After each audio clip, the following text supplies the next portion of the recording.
Hello, my name is Greg, and welcome back to this Flippin' Furniture. All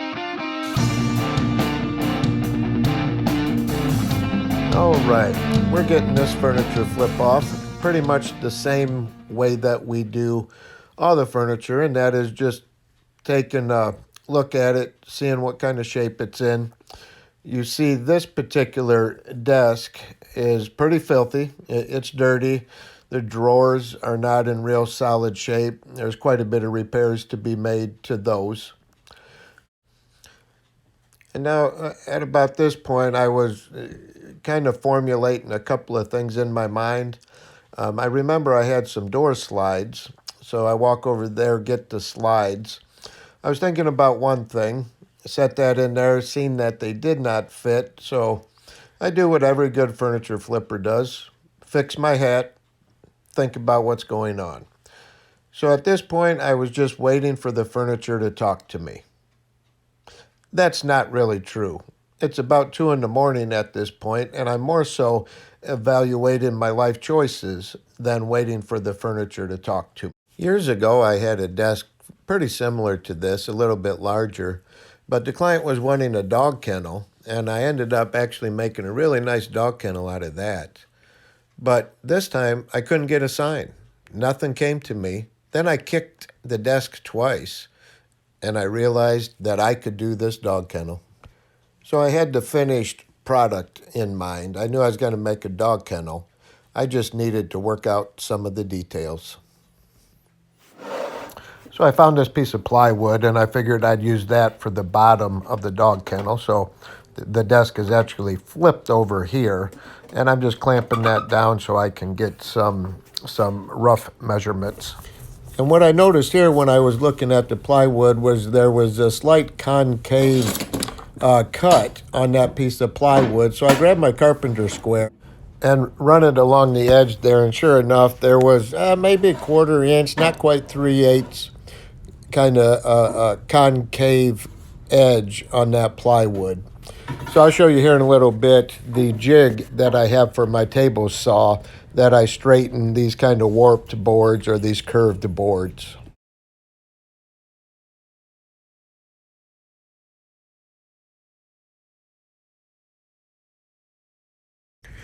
And most of the work that I do is by myself, so you learn little tricks. And when you run a saw through there, the width of that cut or the width of the blade that does the cutting is called the kerf. And if you take your saw or you take your clamps and you clamp on either side of that kerf, it holds your wood in place, so it keeps it from falling.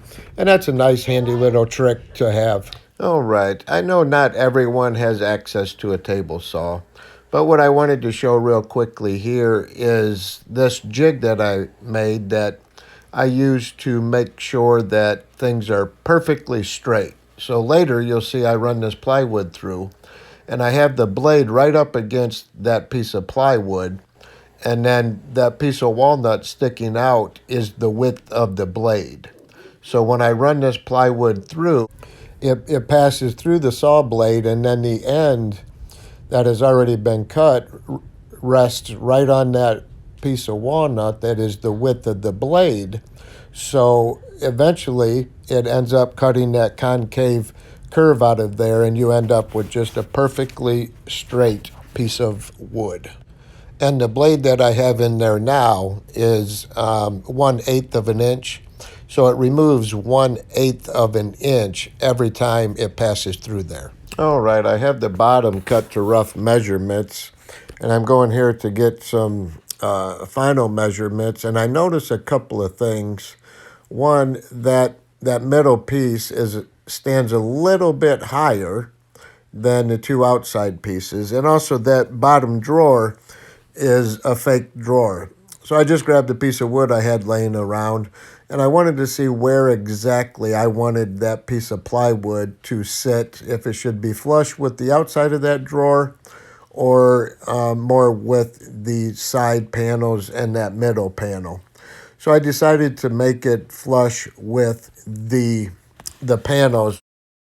I'm taking the base, the 3/4 inch plywood, over to the table saw, and you know the old adage, measure twice, cut once. I try to do that. All right, and then that monster jig that you see there is actually a 3/4 inch piece of melamine with that back rail just perfectly straight and flush. And I used this to uh, cut my end grain cutting boards. So it is just really accurate. All right, we have all the finish cuts on it down to the finish size. And we're taking the Type Bond 2 glue and putting that on all those panels that are now flush and the same height. And then set that on there. And the Type Bond glue sets up pretty quickly, so whenever you have it down, you got to work pretty quickly. And I didn't exactly like how that board fit, and I knew that my measurements were closer and more accurate than that. And when you're adding any type of wood or plywood, you want to get it as close to the final measurements as possible. It saves you a lot of sanding in the finished sanding process.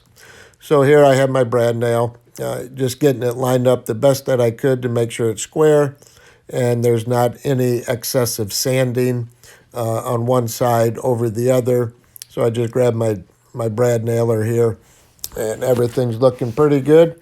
So I go ahead and secure that corner and then go through and secure it with the rest of the brad nails.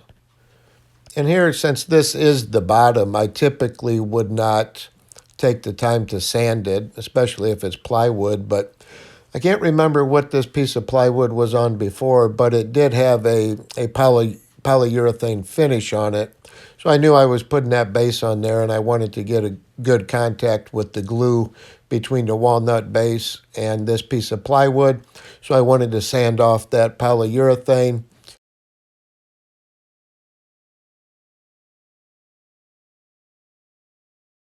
All right. When I was working there, I noticed that there was a couple of pieces of wood that didn't have a good bond, a good connection, and it was a little bit wobbly. So I went and got my clamp and put some glue in there.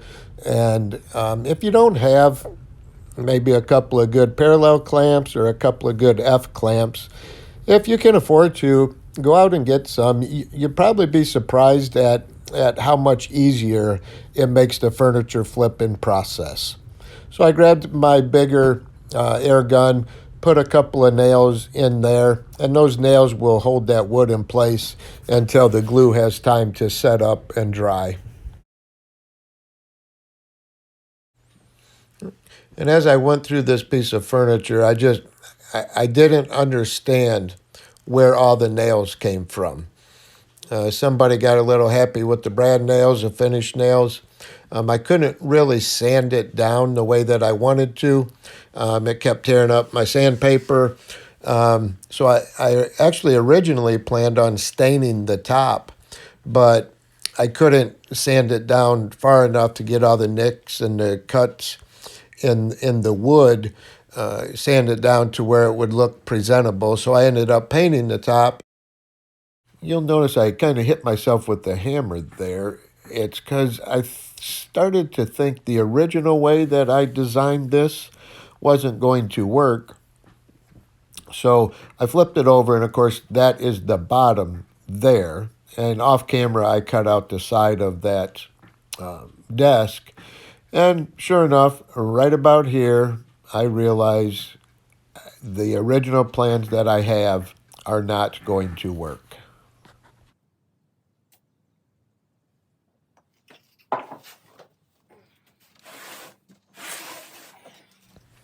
So earlier in the video, you seen I found some inspiration by kicking the piece, but with the side panel cut out and the back panel not put on yet, there's nothing for me to kick.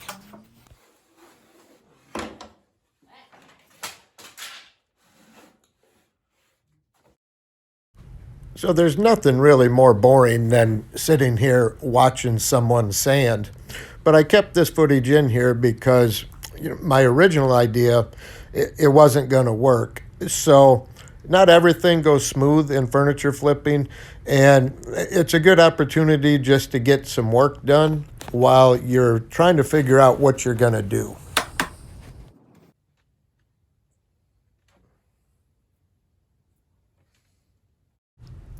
All right, I mentioned several times throughout this build how frustrating this piece was. And you'll see I have one of the F-style clamps here. Earlier I had a parallel clamp, but multiple times through this build, the wood just kind of broke. It looked like it was some old pine, and there's a few knots in there, so that makes the wood a little bit weaker.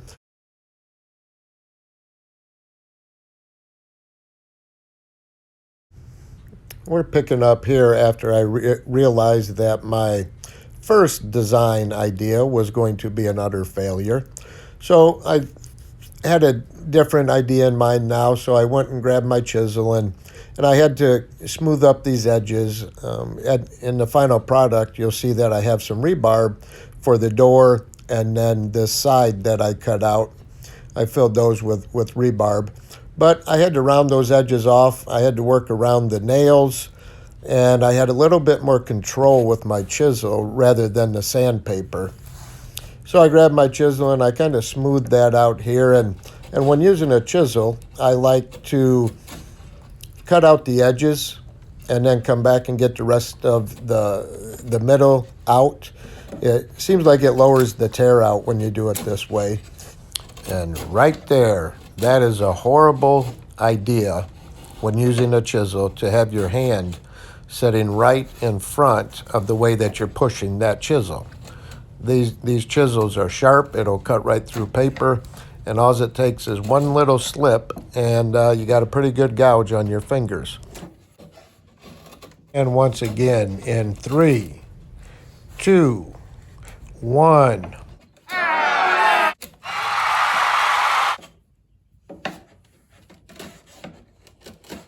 Here I get my router out and I round off all those edges.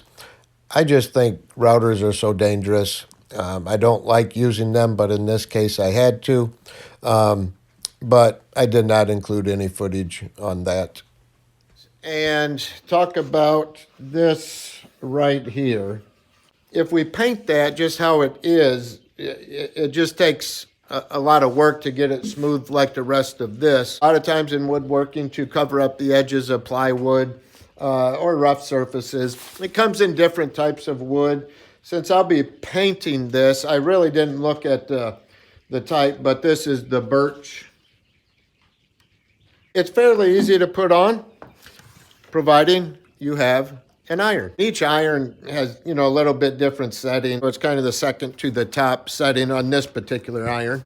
And there's adhesive or glue on the back, and it's activated just by that heat. Where this seam is, I'd like to cover that, although I'm not sure it's gonna stick where this little gap is. Line that right up as best we can with this seam so we get a good fill there.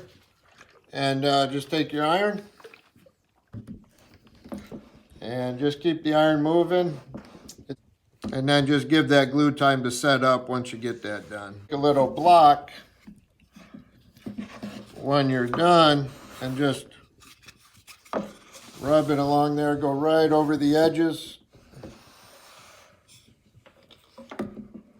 You can just take a pair of scissors, knife, and take some wood putty and fill that in right through there, and that'll be a seamless transition.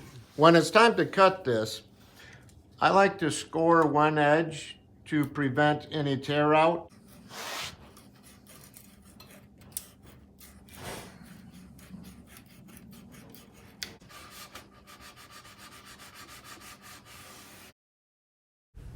All right, take some 180 grit sandpaper or so, sand it down, and you end up with what looks like a solid piece of wood, and it paints real nice. All right, I have a more detailed video coming up on various and multiple ways to make bases. for furniture from the mid-century modern to a couple of different styles depending on the furniture. But regardless of what type of base it is, when you're using pocket holes and glue, one of the most important things is to make sure that all of that glue is wiped up. If that glue dries on that wood, no matter what kind of finish you put on there, that glue is going to stand out and be very noticeable. So especially during the sanding process, as you see here, I pay particular attention right at the joints to make sure that all that glue is removed. With the sanding complete, we're ready to put all the sides together and make the rectangle. So once again, you'll see that I use another clamp here to hold these pieces in. Whenever I'm using pocket hole jigs, I absolutely clamp it down. That way the wood stays where it's supposed to. Another good woodworking tip is when you're clamping things with glue, it's pretty slippery. And one way you can keep those boards from sliding around besides the clamp is to drop or put a little pinch of salt right in that glue, and it holds the board stable. All right, this might be one of the sillier things you will ever see. And if you look closely, I'm adding the primer. And if you look where I dip my brush, it's into a spray cup to a paint sprayer. That's not typically how I do it, but I did try to get my sprayer to work. I couldn't figure out what was wrong with it. So you see I'm painting in my high dollar spray booth there that I put up whenever I have pieces of furniture to paint or to prime or whatever. That's actually against my back door to my shop. All right, when we was letting that primer dry, I decided to jump over to the table saw and start building the door. And what I'm doing here is cutting the stiles and the rails to the correct dimensions. So the stiles are the vertical side of the door and the rails are the horizontal side.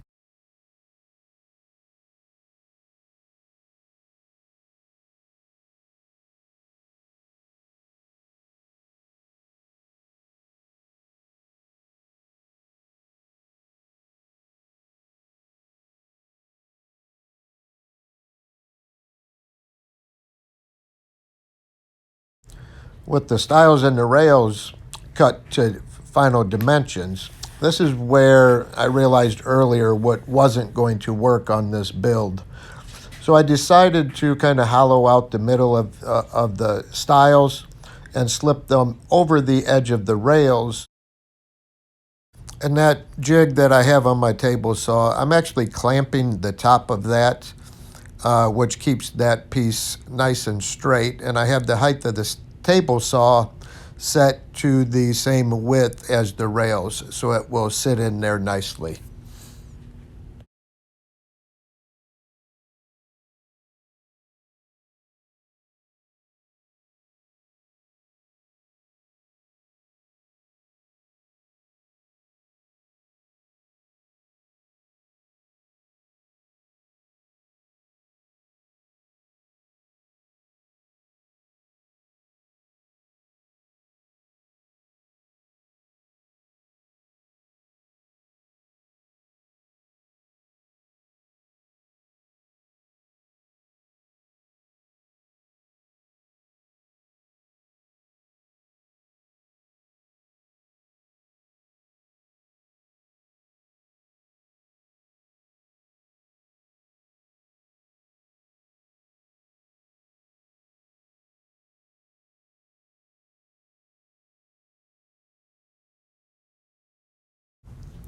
So this really isn't the safest thing to be doing. However, I was taking off so little material, I wasn't too worried about kickback. That I just needed to take just a little shy of an 1/8 inch off either side. That way the rails can slip over top.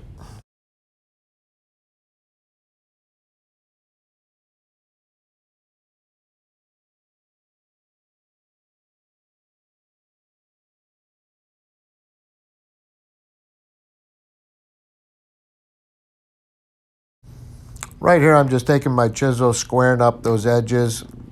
smoothing out any marks left by the table saw blade, and making sure that they're the correct depth so there's not any excessive sanding.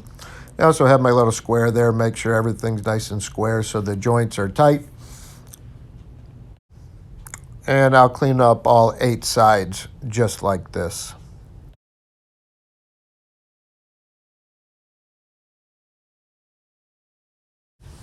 And here we are jumping right to the second coat of paint that I'm putting on.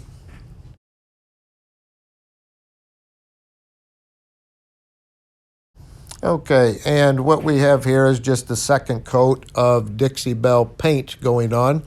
To all my Marine Corps buddies out there, I must apologize. This paint is called In the Navy. So I was hesitant to use it, but it is a nice color, so I decided to overlook the name and use Dixie Belle's paint here.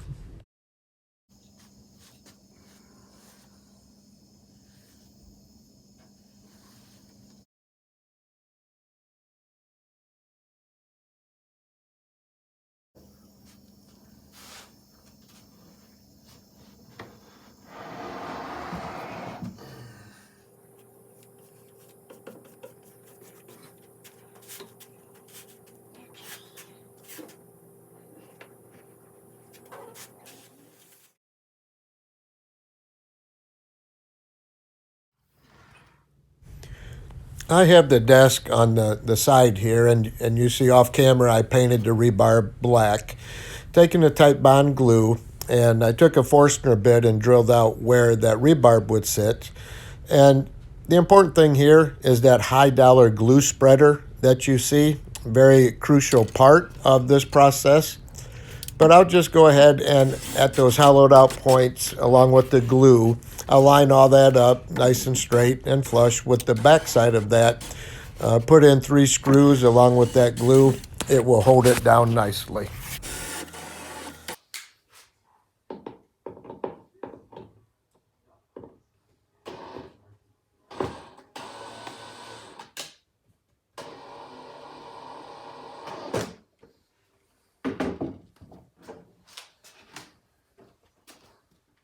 Putting the handles on and the final touches. So we're finishing off here. Sit back and enjoy the dog kennel. Is it me, or is something a little off?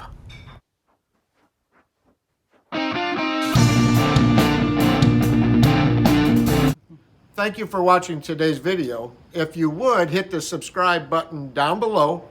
And if you would like to be notified of any new videos I put up, please hit that bell icon. Thanks for watching.